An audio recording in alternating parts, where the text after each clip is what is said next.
Die Here is my herder. Daar is absoluut niks wat my ontbreek nie.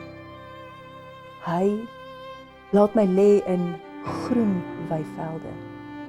Na waters waar rus is, lei hy my heen. Hy gee my nuwe krag. Hy lei my op die pad van geregtigheid, tot eer van sy naam. Wanneer ek loop in 'n baie donker kloof, sal ek nie bang wees nie, want U is naby my. U stok en U staf beskerm en ondersteun my. U berei vir my 'n feesmaal voor die oë van my vyande.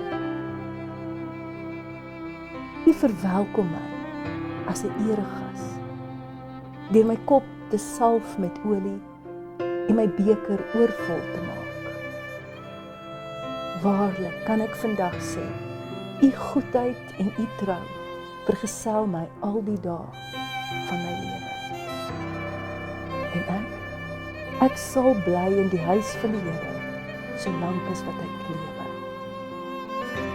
Dankie my God en my Here, dat U my herder is, dat U my lei, dat U my versorg, dat U my beskerm. In Jesus naam.